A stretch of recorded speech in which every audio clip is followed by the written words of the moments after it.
Boa noite a todos e a todas. Espero que vocês estejam bem. É um prazer estar aqui para conversar com vocês com um tema que nós duas somos absolutamente apaixonadas. Eu espero que a gente consiga transmitir para vocês assim nessa tela toda a paixão que a gente tem por aquilo que a gente vai falar.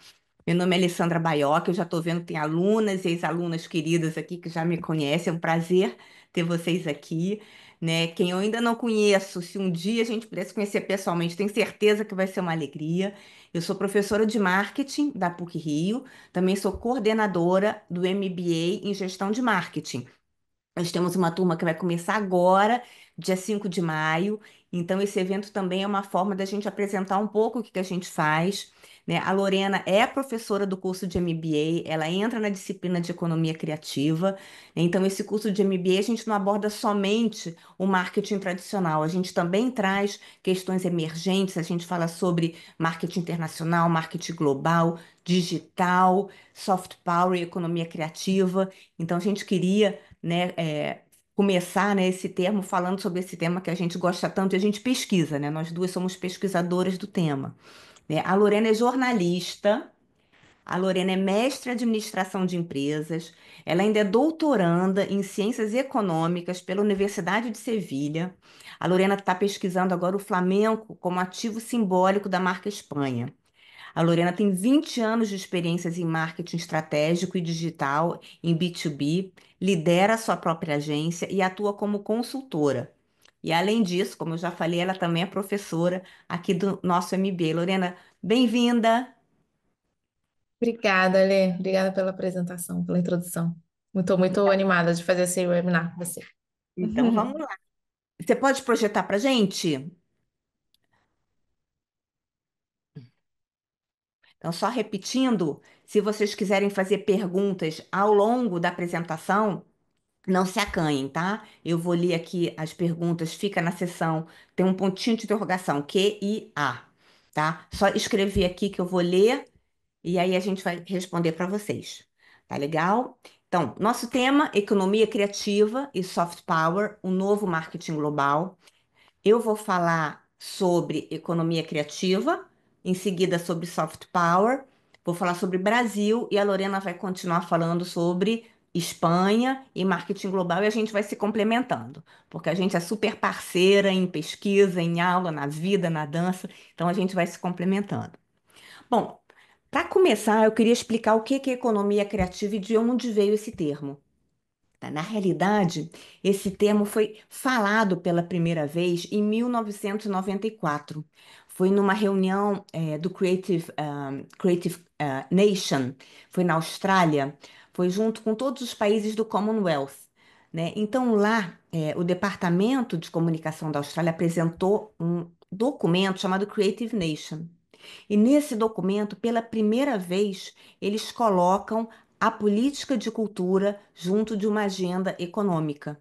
Eles falam que política cultural traz visitantes, traz investimentos, traz dinheiro para o país, que a cultura, além de ter um valor simbólico muito importante, também é um fator de desenvolvimento econômico, né? E esse relatório se chamava Creative Nation.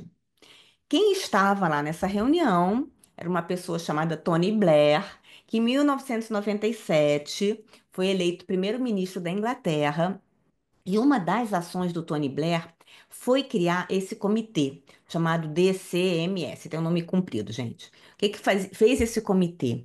Né? Estava numa época em que a Europa estava se unindo, né, na zona do euro, a economia inglesa estava caindo bastante, e ele pensou, como é que eu posso fazer, né, para desenvolver a Inglaterra de uma forma estratégica, pensando lá naquele Creative Nation que ele assistiu lá em 1994 na Austrália.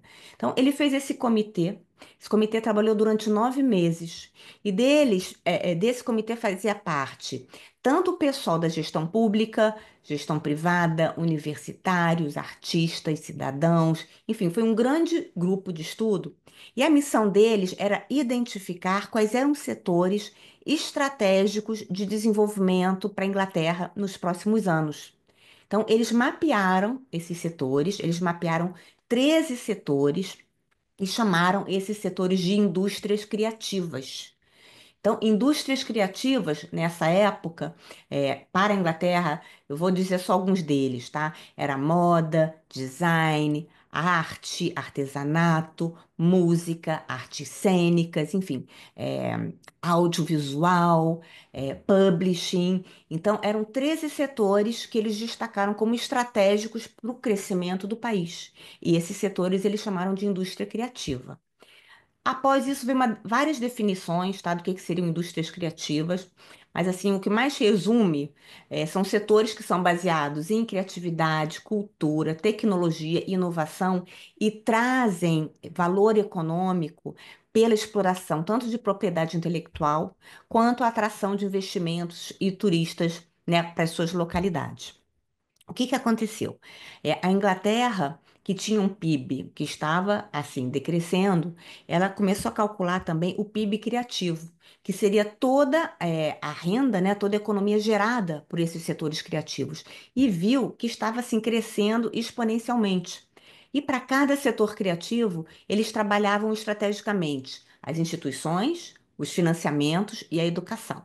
E aí explodiu que os outros países fizeram? Viram o exemplo da Inglaterra e falou: vou também definir os meus setores criativos para também me desenvolver. E aí veio França, veio Itália, veio Portugal. E uma coisa curiosa é que nesses três países, por exemplo, eles colocaram como setores criativos a gastronomia. Por quê? Gastronomia para a França, para a Itália, para Portugal é importantíssimo. É vetor de desenvolvimento, atrai pessoas para visitar, para experimentar. Mas na Inglaterra não, né, gente? Gastronomia da Inglaterra, né, não vai atrair visitante, turista, né? Por enquanto não. Então, o que que é importante desse exemplo? É que a indústria criativa é uma decisão estratégica para cada país, tá? Se vocês quiserem ver como é que se organiza os setores criativos aqui no Brasil, vocês podem procurar no relatório da Firjan, Mapeamento das Indústrias Criativas no Brasil. A última edição é de 2022, e lá vocês vão conseguir ver como ele se estrutura. Mas o importante é que cada país decide como estrutura, porque é uma decisão estratégica que vai inspirar políticas públicas. Então, cada país tem a sua organização nesse sentido. E importante destacar que no Brasil, né, no último censo do IBGE, o nosso PIB criativo cresceu em 3,11% e gerou 7,4 milhões de empregos. Na Espanha, não vou falar muito, que vai ser o assunto da Lorena, o PIB criativo representa 3,5% do PIB, e gerou 323 mil empregos em 2024. Podemos seguir? Gente, de novo, se vocês quiserem fazer qualquer pergunta, eu tô aqui de olho, tá? No Questions and Answers. Legal, falamos de indústrias criativas, vou falar agora sobre soft power, tá? Traduzindo, poder brando, poder suave. É o poder de influência que a cultura inspira. Esse termo, na realidade, é um termo que foi cunhado cerca de 1984 por um cientista político americano chamado Joseph Nye, tá? E ele faz um contraponto da transformação do poder, né? Entendendo-se por poder a capacidade de influenciar comportamentos. Ele dizia que o soft power se contrapõe ao hard power. O hard power é o poder duro, né? O poder bélico, né? Invasão através das guerras e das armas, e o poder econômico. Esse contraponto seria o soft power, que é a influência através da arte, da cultura e dos valores. Esse termo pode ser novo, pode ter sido cunhado em 1984, mas é uma prática antiga. É, no reinado, vou dar um exemplo bem antigo, reinado de Luís XIII, Luís XIV, na França. Foi a primeira vez que eles colocaram a política da cultura em prol da diplomacia. Esses dois reis, eles mandaram missionários na Europa para poder ensinar a língua francesa pelo mundo. E o a língua e a cultura francesa? O que que aconteceu? O francês virou a língua da diplomacia. Até hoje, a França exerce uma influência enorme nos outros países pela gastronomia, pela moda, pela sua arte. E isso é resultado de uma política pública da cultura lá do reinado de Luís XIII e Luís XIV. Nessa época não existia esse nome soft power, mas existia a prática. E essa prática existe, né, ao longo do tempo, mas o nome, né, o termo soft power, só a partir da década de 1980 e foi dado por esse cientista político chamado Joseph Nye. No artigo que ele publica, né, falando sobre soft power, ele dá alguns exemplos assim interessantes. Ele fala que um dos maiores exemplos de soft power que existe no mundo é a indústria audiovisual americana, principalmente através dos filmes de Hollywood. Ele cita como exemplo até aquele filme do Rambo. Gente, confesso que eu nunca vi Rambo, tá? Mas eu li o artigo várias vezes. Ele diz que Rambo é aquele herói americano, né? Que coloca assim, o sempre americano como um bonzinho e os outros países como inimigos, né? Na época era a Rússia, né? Porque foi bem na época da Guerra Fria. Então ele fala que a indústria audiovisual americana era tão forte que consegue até desestabilizar um pouco, alterar o balanço da Guerra Fria por conta dessas produções, né? Isso para a gente não é estranho, mesmo quem não viu Rambo como eu, entende o poder da indústria de audiovisual americano, né? Como eles exportam seus valores, sua moda, sua cultura através das suas séries e dos seus filmes. Mas agora, por conta dos streamings, tem outros países chegando com essa influência, né? Eu vou destacar um que é muito forte, que é a Coreia do Sul, né? Que é vizinha da Coreia do Norte. Coreia do Norte é hard power, né, pessoal? É poder bélico. E a Coreia do Sul, né, tendo esse vizinho ali um pouco complicado, né, tomou uma decisão política de investir no soft power. Então, primeiro, o que que eles fizeram? Investiram em educação. Depois que eles quase zeraram o analfabetismo no país, começaram a investir em cultura. Então, tem depoimentos do ministro da Cultura falando: olha, no primeiro ano a gente investiu 1% do nosso PIB em cultura e a gente direcionou para música, porque a gente queria que a nossa música pop, chamada K-pop, K de Coreia, tá, gente? K de Coreia, ganhasse o mundo. E ganhou, né? Aquele primeiro foi aquele Upa Gangnam Style, não sei se vocês se lembram, eu não vou cantar aqui. E depois veio o BTS, né? Veio todos os grupos de K-pop que fazem sucesso no mundo inteiro. Em seguida, ele declarou: a música está estabilizada, legal, vou investir no audiovisual. Muito por conta, né, do boom dos streams no mundo, que transmitem produções de todos os países e a gente tem acesso, né, no nosso celular. Então, quando eles começaram a investir no audiovisual, ganharam um Oscar com Parasita, invadiram as nossas redes com aquelas séries, tem até nome, né? Dorama, né? Então, tem para todas as faixas etárias, enfim, ganhou o mundo através do soft power. Então, a Coreia do Sul tem uma estrutura muito organizada, né? Com investimentos públicos para aproveitar a sua cultura como fator de influência. Na Espanha, né, a Lorena vai falar sobre o Flamengo e eu vou falar um pouquinho sobre soft power no Brasil, mas no próximo slide que já vai chegar. O importante marcar é isso. Soft power é você usar a cultura como estratégia diplomática e mercadológica. Podemos seguir? Não estou lendo nenhuma pergunta, gente, então estou seguindo. Qualquer coisa eu paro aqui. Falando um pouco sobre soft power no Brasil. E eu vou começar a falar de soft power do Brasil falando da impressão, da imagem que o Brasil causa nos estrangeiros. Todas essas informações estão constando de diversos relatórios que falam sobre marca país, relatório Soft Power 30, relatório Brand Finance, tem todos esses relatórios disponíveis na internet de forma gratuita, tá, pessoal? E o que que esses relatórios falam? Que a primeira imagem que passa do Brasil para o mundo é do nosso carnaval. E por conta disso, a imagem do país é de um país alegre, hospitaleiro, colorido, de festa, de lazer, amigável, muito por conta da nossa grande festa, que é o carnaval. O segundo grande poder seria a nossa música. E aí entra o samba, que é a trilha sonora não só do nosso carnaval, mas de diversas áreas e territórios. A bossa nova, que por incrível que pareça, é mais conhecida no exterior do que aqui no Brasil. E o funk carioca que está entrando principalmente na galera jovem e principalmente por conta do TikTok. É muito gringo botando o funk no TikTok, fazendo aquelas dancinhas, aquela coisa. Gente, confesso que não tenho TikTok, mas eu vejo das filhas, das alunas, e eu vejo que tem e tá espalhando a nossa música por conta disso, principalmente para gerações mais novas.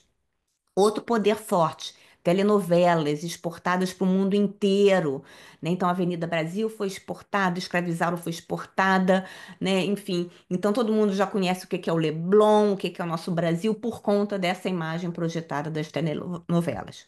E por último, e não menos importante, a comida brasileira, admiradíssima no mundo todo. Vou tentar citar algumas coisas que são faladas. Desculpa se eu esqueci alguma coisa importante, mas vai, cachaça, caipirinha, brigadeiro, queijo, nossos queijos mineiros de Alagoas, de canastra, pão de queijo, comida baiana, todos aqueles temperos incríveis do norte, Belém, uma potência gastronômica incrível, enfim, comida brasileira muito admirada e conhecida no mundo. Podemos passar, Lô? Agora, falar um pouquinho sobre o soft power no Brasil por brasileiros. Tem algumas pesquisas que falam sobre isso. E como é que o brasileiro percebe o próprio soft power, né? Tem um relatório recentíssimo que eu recebi essa semana, bem interessante. O Brasil que o Brasil quer ser. Procura ali na internet que fala sobre isso, tá? E, de acordo, né, com essas pesquisas, o Brasil vê o brasileiro como uma nação verde. A economia verde é o nosso maior triunfo e ainda muito pouco explorado. Eu vou ler essa declaração do Oscar Metsavar, que eu acho que é bastante ilustrativa. Os Estados Unidos soube vender sua cultura através de Hollywood. Europa com a riqueza de sua história da arte. Nós estamos em uma das áreas mais férteis do planeta, mais rica em biodiversidade. Devemos olhar para a nossa terra e compreender que somos a grande potência da economia verde. E aí, gente, tem muita coisa para explorar, né? Com as nossas matrizes energéticas limpas, com a nossa biodiversidade. Tem uma riqueza que a gente ainda pode aproveitar bastante.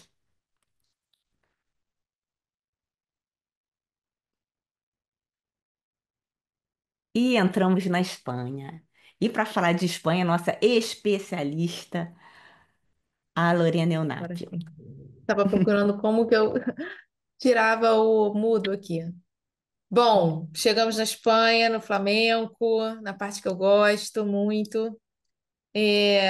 Bom, o flamenco, falando de soft power na Espanha, né, a gente tem principalmente um dos principais ativos de marca cultural aqui é o flamenco, junto com outros também, por exemplo, as touradas, né, e outras formas de outros elementos culturais aqui da Espanha que também são muito importantes para essa geração de soft power, mas as touradas acabam sendo um pouco mais polêmicas. E o Flamengo, ele foi reconhecido como Patrimônio Material da Humanidade desde 2010 pela Unesco.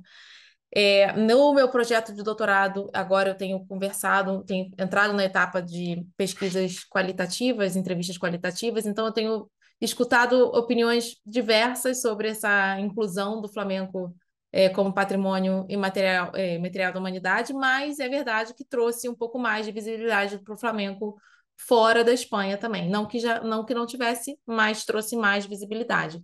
E além do Flamengo, a gente tem também como também dos outros patrimônios materiais da humanidade daqui também é a gastronomia.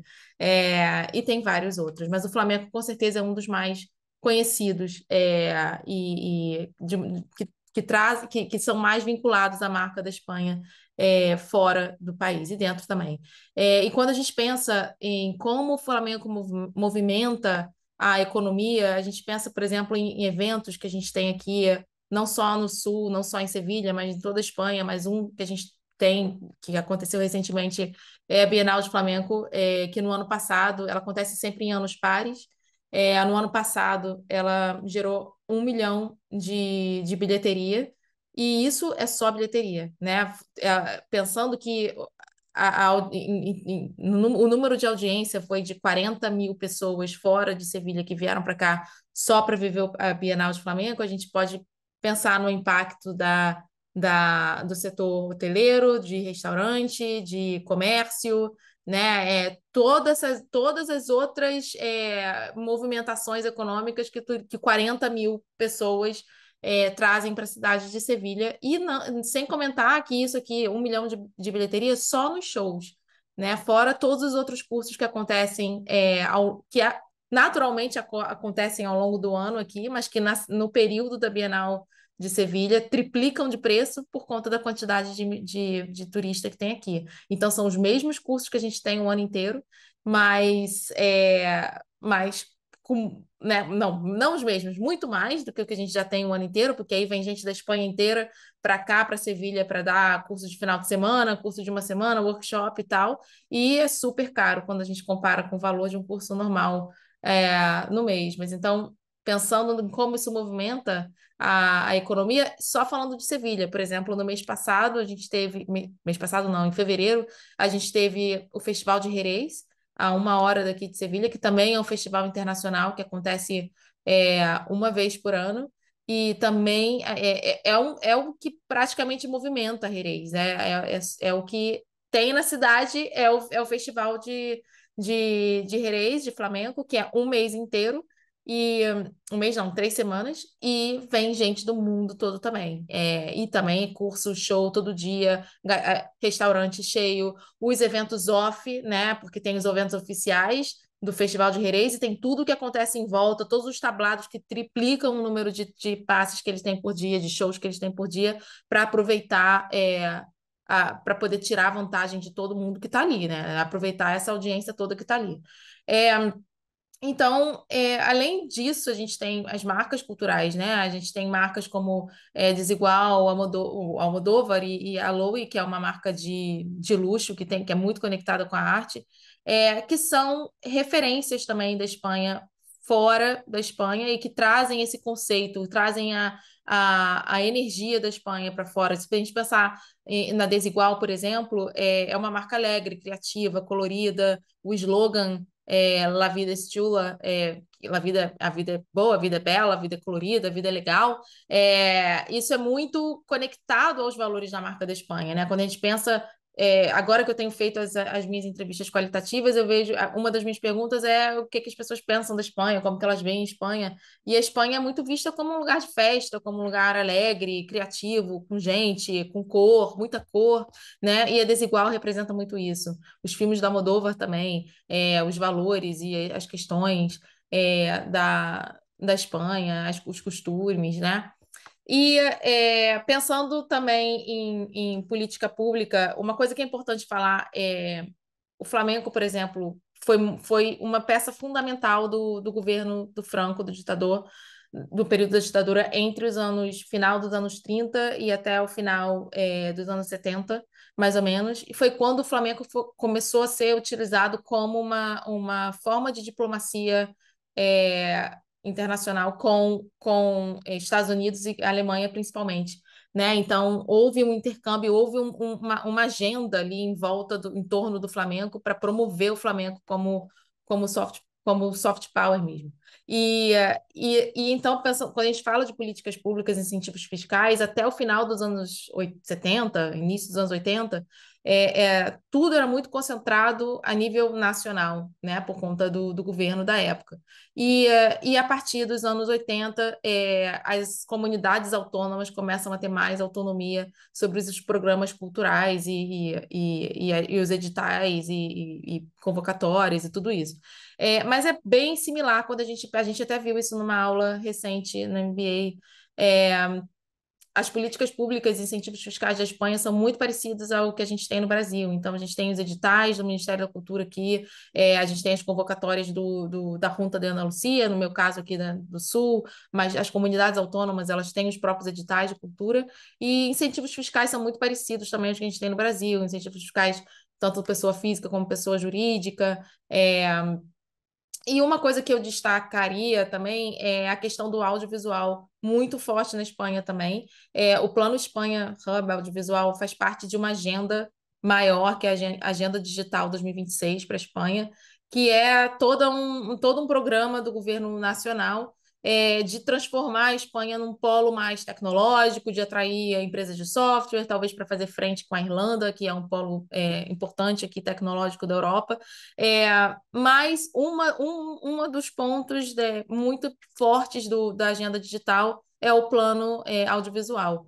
E esse plano, ele pensa, né, em atrair o objetivo principal é atrair produções internacionais para a Espanha, para serem rodadas e produzidas aqui, e também fomentar mais a produção nacional. Então, se a gente olhar, por exemplo, para a Netflix nos últimos 7, 8 anos, a gente vê uma quantidade enorme de. Eu não sei se é porque eu gosto de consumir conteúdo espanhol, então aparece para mim como sugestão, mas é uma quantidade enorme de série, de filme daqui. Então, a gente tem a Casa de Papel, que foi super. Todo mundo viu, né? Acho que eu conheço pouquíssimas pessoas que nunca viram Casa de Papel.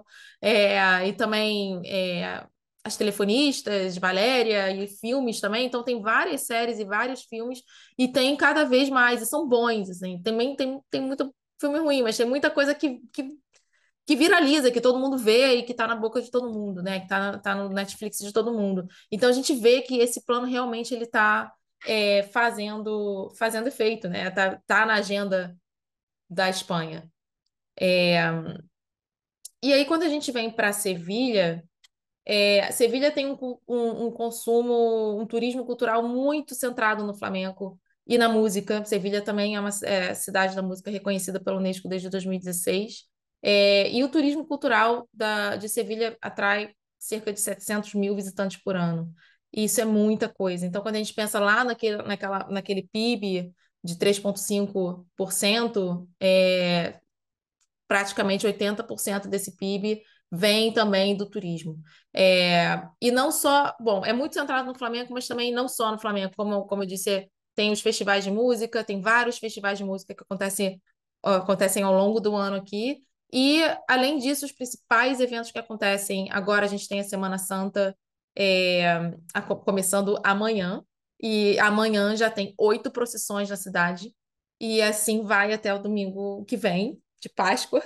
E só para vocês terem uma noção, não tem aula. Na faculdade eu não tenho aula de flamenco, semana que vem é tudo cancelado, tudo fecha, não é como se fosse um carnaval, porque não porque seja feriado mesmo é como no Brasil, é sexta-feira, mas porque a cidade fica intransitável, é muito turista, os hotéis lotados, os restaurantes lotados.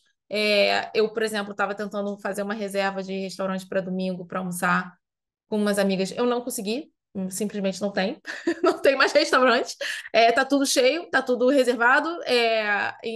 E a Semana Santa atrai muita gente. E o interessante é que não é só gente de fora da Espanha, pelo contrário. Tem muita gente aqui de dentro também. Eu tenho uma amiga, tanto o Flamengo como a Semana Santa, como o turismo religioso, que é muito forte para Sevilha também.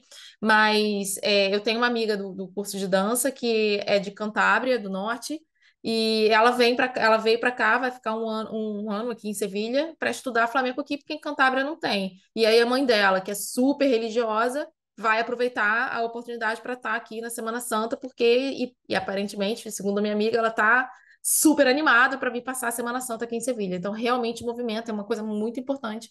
E 2 semanas depois a gente tem a Feira de Sevilha, que é a Espanha tem uma agenda de feiras em todo o território, e as feiras eram eventos de negócios no passado, elas surgiram sendo eventos de negócios, como uma feira de petróleo e gás, por exemplo, que era a indústria que eu trabalhava no Brasil. A mesma coisa, aqui o foco era o agronegócio, né? Então, eram feiras de negócio onde as pessoas iam vestidas de forma muito típica, então tem a questão do traje, da roupa, as mulheres vão vestidas de ciganas, os homens vão vestidos todos também de cavalheiros, e aí tem os cavalos, e aí tem tudo isso.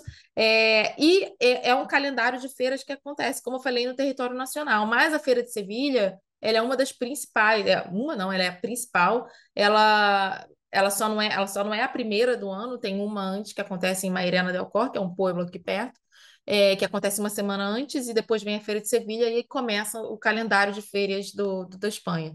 E isso movimenta muito.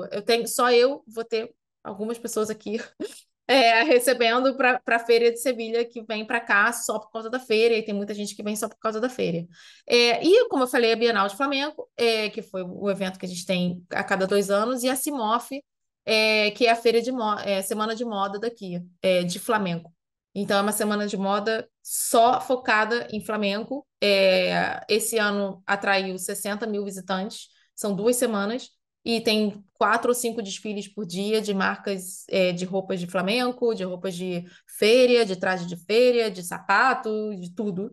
E, e, e é uma, como se fosse um Fashion Week mesmo, assim. Eu tive a oportunidade de ir, era um evento que eu queria muito ir.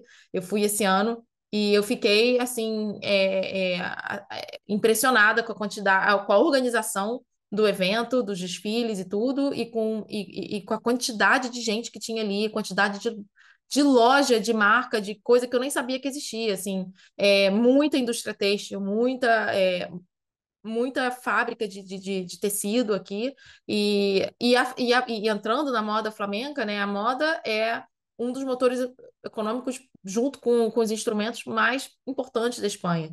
E também são muito importantes na exportação também. Então, se a gente pensa, a gente como aluno, como bailarino, como apaixonado por flamenco, a primeira coisa que a gente quer é um sapato quando a gente começa a dançar. Um sapato daqui, não adianta o sapato que a gente compra no Brasil, a gente quer um sapato daqui.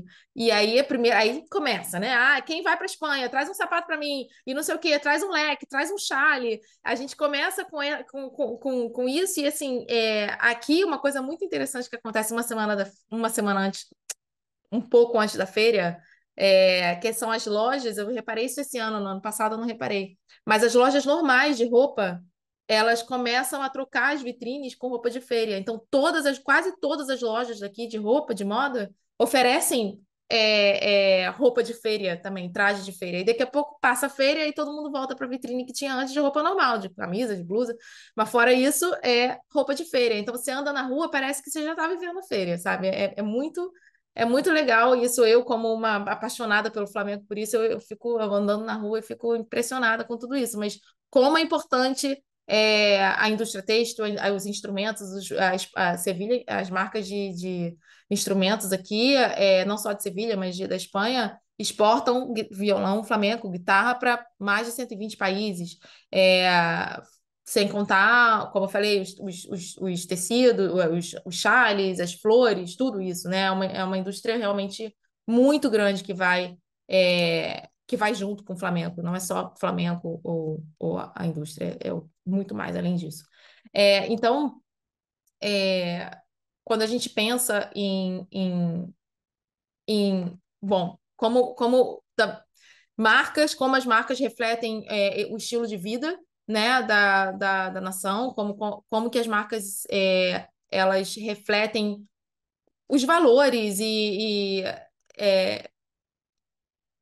e os costumes, né, de um lugar. Então, assim, quando a gente pensa, por exemplo, em Brasil, a gente pensa em sustentabilidade, alegria, e na Espanha tem essa coisa da tradição muito forte. Quando eu entrevisto as pessoas para minha tese de doutorado, a tradição é uma das coisas que vem mais. Assim, eu peço para as pessoas descreverem Espanha com as primeiras palavras que vêm à cabeça, e tradição até agora apareceu em todas as minhas entrevistas que eu fiz até agora. Inovação, nem tanto. Criatividade, sim, também. Tradição, criatividade e a gastronomia e os vinhos, né? Vinho, queijo, Ramon, isso vem também muito, ainda mais porque o foco da minha pesquisa é mais Norte-América, americano, canadense. Então, a inovação talvez não saia tanto por conta disso, né? Porque a Norte-América também é bastante inovadora. Então, eles olham a Espanha, a Europa, de uma maneira geral, como muito tradicional. Mas não deixa de ser uma construção de marca, não deixa de ser os valores tradicionais montando e formando essa percepção de marca fora da Espanha, né? E a cultura, ela gera esse desejo de consumo. Viver, experienciar um evento aqui de flamenco, ou ir num restaurante, comer uma comida espanhola no Brasil ou no Canadá ou em outro lugar, é diferente de estar aqui no restaurante e ver o pessoal do bar um gritando com o outro, e não sei o que, e fulano e tal. É uma experiência diferente. Assim como ir num show de flamenco, ir num tablado, por exemplo, a Sara Baras, né? Eu acho que eu dei esse exemplo também na aula. Eu já vi a Sara Baras dançar várias vezes no Brasil, e a primeira vez que eu vi a Sara Baras dançar aqui, eu fiquei arrepiada, porque não é a mesma Sara Baras, é a mesma companhia, mas é uma audiência que conhece o que tá vendo, né? Então, é aquele olho que vem na hora certa de todo mundo, é o pessoal que aplaude no ritmo da música, quando no Brasil a gente vê um monte de gente gritando, olê, bravo, não tem nada a ver bravo com o Flamengo, sabe? Tipo, não é o que a gente fala no Flamengo. E então, é viver aqui, e eu acho que é isso que é o mais interessante da geração, do poder que tem o patrimônio material cultural, é que você só consegue viver 100% quando você está no lugar, né? É a mesma coisa o Tá samba. imerso, né? Quando você Quando você está está imerso. imersa, a mesma coisa o samba, tem várias pessoas que, né, vários, vem aqui viver o samba real do Brasil, e você vai, nada a ver com o que a gente vive no Brasil de verdade. Então, eu acho que esse é o grande poder do, do, Do território, a gente chama da é, força do território, tá né? faltando a palavra. Deixa eu só Exatamente. completar uma coisa Vai. que a Clécia falou. Você falou de vinho. A Clécia falou aqui que a Sherry Week é do vinho de Jerez, está ganhando força no Brasil, que em 2024 reuniram 200 apreciadores de Jerez numa feira de vinho em São Paulo. Então, também ganhando Nossa, força aqui o vinho de Jerez. Eu não sabia disso. Falei que vou contar aqui para Lorena, né? O que Jerez chegando interessante. aqui. Eu tenho visto mais o vinho de Jerez aqui nos mercados também, assim, eu não via tanto. Uhum. Por exemplo, esse final de semana eu fui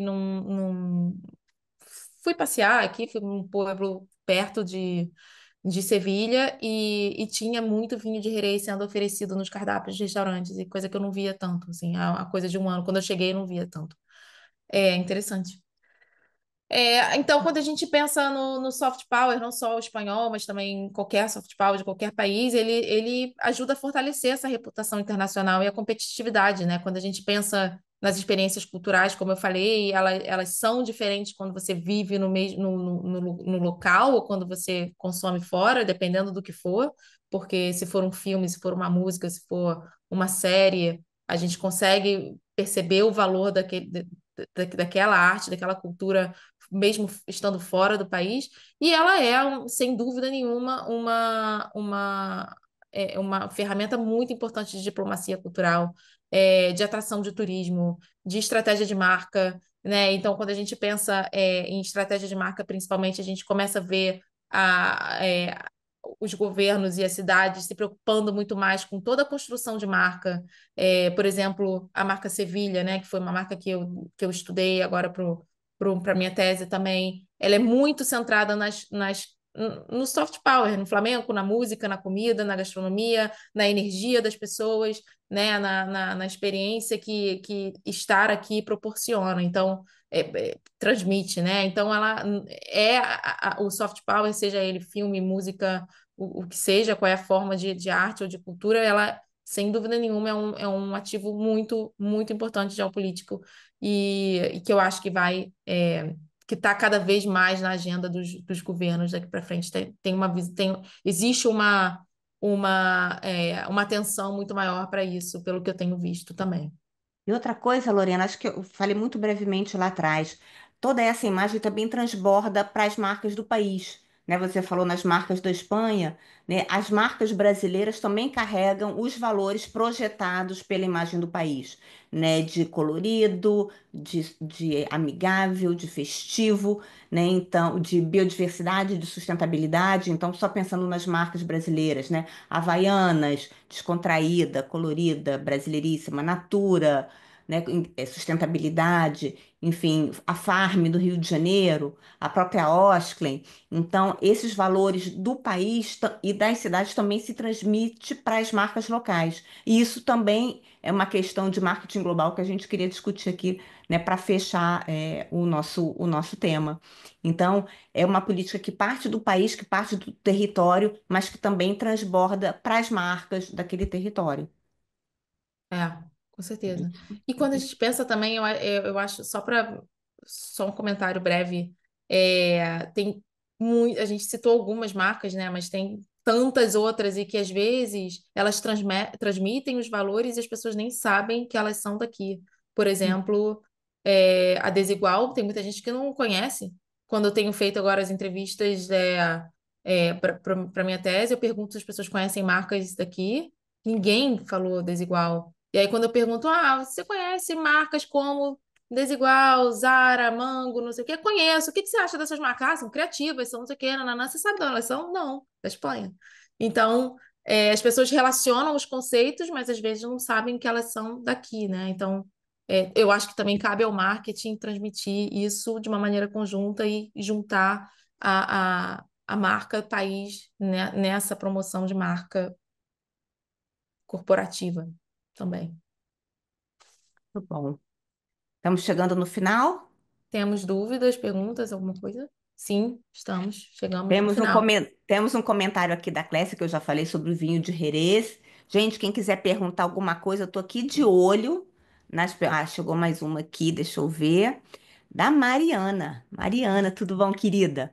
Eventos que surgem a partir da cultura do lugar que influenciam a marca da cidade. Se não tivessem os eventos, será que a marca da cidade estaria fortemente associada ao Flamengo, por exemplo? O que pensam sobre isso? Posso começar respondendo, você me complementa? Pode, vai. Eventos, assim como outras manifestações culturais, só fortalecem a identidade da cidade. Então, se você me pergunta se a marca da cidade está sem os eventos estaria fortemente associada ao Flamengo, externamente não. Internamente sim. Porque o Flamengo faz parte da identidade da cidade. Mesmo que não tivesse marca, que não tivesse evento, os gitanos estariam dançando o flamenco, os músicos estariam tocando o flamenco, né? Os bailarinos estariam dançando flamenco, porque isso faz parte de quem eles são. Mas esses eventos, eles ajudam a projetar essa imagem para fora.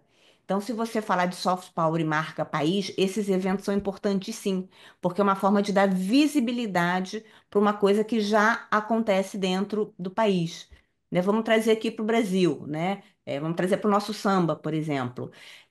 Se não existisse carnaval, se não existisse nada que mostrasse o samba para fora, eu aposto que os nossos sambistas, que os nossos músicos, que as nossas bailarinas, passistas, continuariam dançando, continuariam fazendo sua arte, porque isso faz parte de quem elas são, né? Da identidade delas. Mas isso não se projetaria para fora. Então a gente também precisa, né, de uma infraestrutura para poder projetar essa identidade para fora. E eventos é um dos elementos, né? É um dos instrumentos para você projetar para fora através da construção de uma infraestrutura. Porque esses eventos acontecem aqui, né? Mas tem tantos outros que acontecem fora, ou até mesmo o intercâmbio dos artistas. Quando vai, quantas vezes a gente fez curso no Brasil e assistiu show de artistas daqui, né? A gente queria fazer aula com eles, queria fazer curso, a gente foi para São Paulo, foi para o Sul, foi para sei lá onde, fazer curso com esses artistas. Por exemplo, o professor que eu faço aula aqui, o Davi, ele tá toda hora conectado, sempre tem alguém de Singapura, da China, do Japão, nas aulas dele fazendo live para o Facebook para lá, e ele está fazendo, e está sempre viajando. Então, são os eventos, mas também são esses intercâmbios, eu acho que também são necessários para ir direto na audiência ali pessoalmente, sabe? Acho que Para dar ajuda muito também. visibilidade. E para dar visibilidade. Isso acontece independente dos eventos, né? Os eventos ajudam porque é uma concentração de gente, tanto de audiência como quem está entregando o artista ali. Mas os cursos também eu acho que são uma forma muito importante de trazer essa visibilidade. Como tem gente aqui, brasileiro, ensinando samba, né? Que também é uma forma. Ana, olha, mais uma pergunta aqui. Mônica Garcia. Oi, Mônica, do projeto Torre Verde Rocinha. A pergunta dela é o seguinte: qual o problema do Rio de Janeiro que não consegue potencializar toda a sua força no turismo? Eu costumo dizer que a gente está sentado em petróleo, só não consegue fazer gasolina. Espetacular, Mônica. Adorei o comentário. Adorei isso. Deixa eu tentar responder. A Mônica é uma querida. É, Ontem a gente estava debatendo um pouco sobre isso, né, na nossa aula também. Você tem toda a razão. O Rio tem toda uma riqueza cultural, turística, mas tem muitas questões estruturais que não deixa isso chegar à sua potência total, né? Para turista, né, de acordo com as minhas pesquisas, uma coisa que assusta muito é a questão da segurança. Tá? É porque você vem visitar uma cidade, você quer voltar bem, voltar feliz, tirar o seu celular para tirar sua foto. Então, para o turista, a infraestrutura da segurança é uma coisa assim bastante importante, né? Outra coisa que eu acho que falta bastante é que para os grandes eventos, Mônica, vê se você concorda comigo. Para Réveillon, para Carnaval, a gente tem bastante movimentação, né? A cidade fica bastante cheia. Mas a gente tem muita vida nos territórios, a gente tem muita arte que acontece entre esses eventos. Então, eu acho que a gente tem que alimentar muito, né, a arte e o que acontece nas cenas menores, nas cenas cotidianas desses territórios, para a gente também atrair pessoas ao longo do ano, não só nesses grandes eventos. Então, eu acho que nos grandes eventos a gente até estoura a nossa capacidade hoteleira. E no resto do ano? Como é que a gente faz para manter isso? Então, a gente tem um potencial incrível. A gente tem espaços que podem ser turísticos na cidade inteira, né? Não só no Pão de Açúcar, no Cristo, na Zona Sul. A gente tem cultura muito rica, mas aí falta mobilidade, falta segurança, falta visibilidade, enfim, falta vontade política também, né? Para a gente poder dar visibilidade para esses artistas independentes, para esses lugares que têm menos visibilidade, enfim. Eu acho que a gente tem um grande caminho a percorrer. Mas se você for ver todas as pesquisas em relação ao turismo, né? O Rio de Janeiro maravilhoso, mas assusta um pouco a imagem de cidade violenta que a gente ainda projeta para fora. Isso eu falo nem para turista estrangeiro, eu falo para turista interno, interior do Brasil, tem muito medo do Rio de Janeiro. Turista estrangeiro tem até menos. Mas o turista brasileiro tem por conta dessa imagem que é projetada. A gente sabe que não é tanto assim, a gente que está aqui, a gente que vive, a gente sabe que não é tanto assim, mas é o que chega. Então, soft power está muito conectado com a imagem. A gente tem que trabalhar a nossa imagem também, né, por conta disso. Quer completá-lo? Não, eu só ia comentar que depois que eu saí do Rio, eu comecei a ter o mesmo medo do gringo. Jura? Juro, Ah, olha só. juro. É, Cada vez que eu vou pro Rio, eu me sinto bastante insegura aí. é isso, tá vendo? Né? Mas, enfim, não é tanto assim. A gente que vive aqui, tem filhas, filhos, não é tanto assim, mas Eu é a sei, imagem eu que também passa por achava. fora. Então, eu também achava isso quando eu morava. Eu falava, não é tanto assim, mas depois que você mora num lugar que você, cara, pode voltar 2 horas da manhã andando na rua sozinha, não vai acontecer nada. Pode atender o telefone, pode tirar foto do que seja, sei lá, desacostuma, sabe? Entendo, entendo, entendo. Mônica tá falando assim, é verdade. E a nossa cidade é tão linda, naturalmente. É, É tão linda, é montanha, é verde, é praia, são pessoas incríveis, artísticas, criativas. Eu acho que a gente merece mais, né? Acho que a gente merece mais. Ó, a Mariana está querendo falar, ela levantou a mão. tem uma pergunta aqui também, Ale. Lê, Quais tá. são alguns desafios que se enfrentam ao traduzir ativos culturais simbólicos em estratégias de marketing tangíveis? Posso responder, Stephanie? Pode. É, eu vou te falar, quando a gente fala de cultura, e ativo cultural simbólico e estratégia, isso você vai ver, se você quiser, eu escrevi um artigo chamado Cultural Branding of Cities. Desculpa, tá em inglês, mas é que eu publiquei, né, numa revista internacional, mas já já vai sair em português num site chamado The Conversation Brasil, mas eu vou adiantar aqui para você. Quando a gente trabalha com cultura como ativo estratégico, a gente tem que trabalhar em dois eixos simultaneamente, são eixos que são complementares. Um é a identidade cultural, né? A gente jamais pode deixar de alimentar e fomentar a nossa cultura através de educação, através de fomento, através de formação. Isso é importantíssimo. Mas o outro eixo que a gente precisa trabalhar é o eixo da infraestrutura. E aí eu estou falando de segurança, mobilidade, transporte, fomentos, instituições, né? Então, o que que eu acho que está pecando para a gente transformar o simbólico em estratégico? Trabalhar nessa infraestrutura de uma forma estratégica, né? Com planejamento de longo prazo, com continuidade de políticas públicas para a cultura, porque sem continuidade, tudo que a gente faz para a cultura, a gente é de longo prazo. Em 4 anos não se resolve, porque a gente está trabalhando com educação, a gente está trabalhando com uma coisa muito rica, né? Então, sem continuidade, sem planejamento estratégico, sem o envolvimento dos diversos atores que fazem isso acontecer, a gente não vai parar de bater cabeça, né? Então, quando eu fiz o meu doutorado, eu estudei duas cidades, né? Eu comparei Montreal com Rio de Janeiro. O resultado foi esse: Rio de Janeiro com uma conexão incrível com a sua identidade cultural, mas não consegue transformar isso em ativo estratégico. né, para gerar mais riqueza.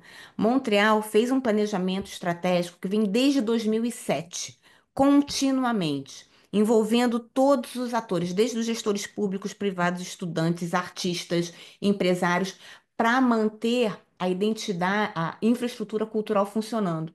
E com isso, ao longo do tempo, eles acabaram atraindo gente do mundo inteiro e construíram uma identidade multicultural. Então, qual foi o resultado da pesquisa? Se você investir em infraestrutura, você consegue manter e até mesmo, algumas vezes, desenvolver uma identidade. Agora, se você tem uma identidade cultural muito forte, a identidade vai ficar viva lá, porque ninguém vai deixar de fazer sua arte. Mas para se transformar em ativo estratégico e desenvolvimento econômico, é preciso investir em infraestrutura. E infraestrutura abarca tudo isso, desde financiamento até políticas públicas, planejamento estratégico. Enfim, tudo isso, Stefania, não sei se eu te respondi. E aqui, só para complementar também, aqui a diferença que eu vejo da Espanha, ou pelo menos de Sevilha com o Rio, é, o Flamengo está dentro do governo, né? Tem o Instituto de Flamengo, que é que faz parte da Junta de Andalucía, que é como se fosse o governo estadual, como se fosse, né? É, Hum, é, a gente não tem aqui por exemplo, dentro dos indicadores e tal, a gente só tem um ramo de cultura e separado por música, dança e artes cênicas, mas não tem, bom, e outras, né? Mas não tem flamenco separado quando a gente olha os números da Espanha, né? Mas quando a gente olha, por exemplo, patrocínios e Instituto Flamenco, Andaluz, Centro de Documentação do Flamenco, tem muitas instituições aqui, como tem no Brasil também de samba, mas eu acho que aqui elas são levadas bem a sério, sabe? Pelo que eu vejo. E eu acho que isso faz toda a diferença. E quando a gente olha a construção de marca cidade de Sevilha, ela é uma construção de marca muito pautada no flamenco, não só a dança, mas como a música, cante, tudo isso. uhum. Tem uma outra pergunta aqui, olha, da Caroline. Em relação a esses eventos, entre os mega eventos, que é o que o Eduardo Paes está tentando fazer ao trazer Madonna ou Lady Gaga, eu vejo muita gente julgar achando que é dinheiro jogado fora. Aí eu vou dar minha opinião, tá? Eu acho que evento e mega evento é ótimo para a cidade porque dá visibilidade global. Quando a Lady Gaga e Madonna tocam aqui, vai para o mundo inteiro. Visibilidade é sempre importante. Se tiver investimento de empresas privadas, melhor ainda, né? Que venham os patrocinadores. Isso é importante, eu acho que não tem que deixar de ter, não. Mas isso a gente já faz. O que falta são as cenas independentes, são as rodas de samba, são os pequenos palcos, são os artistas, é uma formação técnica e artística para as pessoas. Isso é o que está faltando, na minha opinião, né? Na minha opinião, não, a partir da minha pesquisa.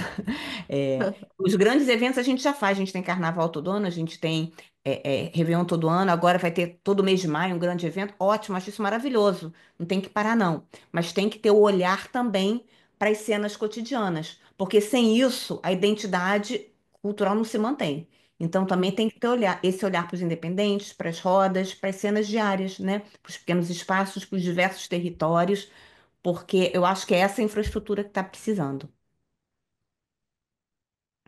Respondido? Respondido, acho que sim. Então, Sim, gente, olha só, respondeu. 8h25, vou finalizar aqui o nosso webinar, né? Agradecendo demais a Ah, presença de parece todos bom. vocês. Estou vendo todos os nomes aqui. Então, muito obrigada por estar aqui conosco, né? Aprendendo sobre esse tema que a gente tem tanta paixão, que a gente pesquisa, que a gente ensina. Obrigada, Lorena, por estar aqui. Eu sei que você está na madrugada, né? Aí de Sevilha, você está 5 horas na nossa frente. Então, obrigada pela disponibilidade, pela energia, né? Por estar aqui conosco, né? Obrigada a você pelo convite. E para quem está aqui nos vendo, em maio, dia 5 de maio, começa essa nova turma de MBA. E a gente aborda todas essas questões. A gente tem uma disciplina de economia criativa. A Lorena é uma das professoras dessa disciplina. Então, quem quiser mais informação, entra lá no site do IAG, www.iag-puc.rio.br, E vai ser um prazer conhecer com vocês, falar com vocês. E qualquer dúvida, gente, a gente projetou aqui o nosso LinkedIn, tá? É só conectar a gente, tá? Alessandra Baiocchi e Lorena Eunápio. Boa noite, um prazer estar aqui com vocês. Que vocês tenham um ótimo fim de semana. Boa noite, pessoal.